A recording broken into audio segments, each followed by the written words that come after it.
Hi, my name's Caroline from Ellison Counselling, and today I want to talk a little bit about dementia and caring and a very personal scenario. Last Thursday, at 1:30 in the morning, I had a telephone call from my 83-year-old father who said, "I'm in a pickle, I need some help." So I jumped into my car and I drove 2 hours to be with him. When I arrived, the ambulance were just leaving, and fortunately, he wasn't having what he thought a cardiac arrest. He had an arrhythmia, which was painful, but it was the third one in a month. So it really did put into question his health and the scare of the health. He's an 83-year-old man, and we all get to that stage in our lives, but it nonetheless isn't something that anybody is necessarily prepared for. The reason why I'm sharing this is my dad has been caring for my mum, who's been living with dementia for 10 years. My mum now is completely immobile, has been for a couple of years, and she needs round-the-clock care. He has her at home with him, and his entire purpose and point to life is mum. And that's his choice, and he's an inspiration. I really genuinely don't know how he manages it, but somehow he finds that inner strength and will, and as he puts it, love, to keep on going. But what I recognised when I was driving down the really quiet roads in the middle of the night, being fueled by energy keeping me awake, I recognised that he is the linchpin to mum's care. And in a sense, I feel I take for granted what he does, although I try to consciously believe that I don't. But I do, I take it for granted, the amount of stuff that he does for mum all of the time, 24/7. If something were to happen to him, there would be such a fundamental change for the entire family because of mum, and who would look after mum?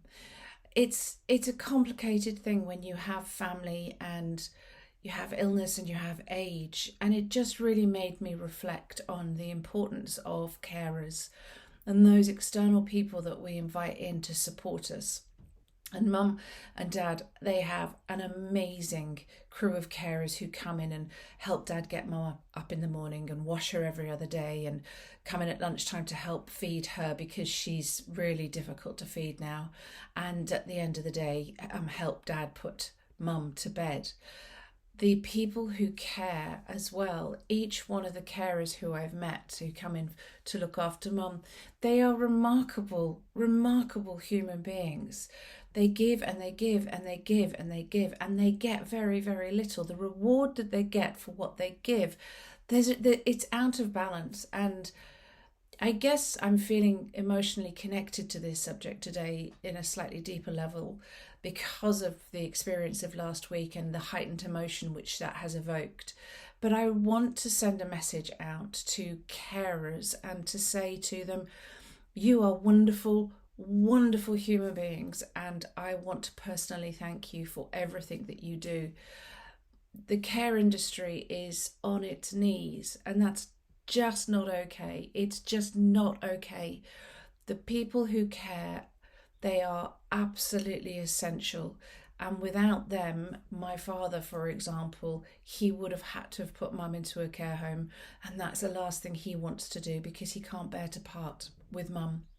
And that was it really. I just really wanted to say thank you very much to all of the carers. And I equally wanted to mention my dad again, and just to say how incredibly proud I am of him and what an inspiration he has been.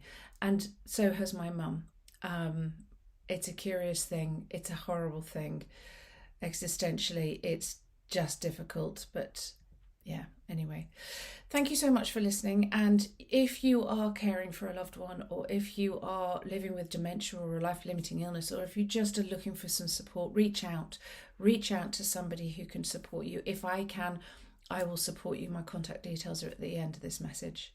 But again, thank you very much, and thank you for listening, because I appreciate that this is slightly longer than I normally vlog. Take lots of care. Thank you. Bye.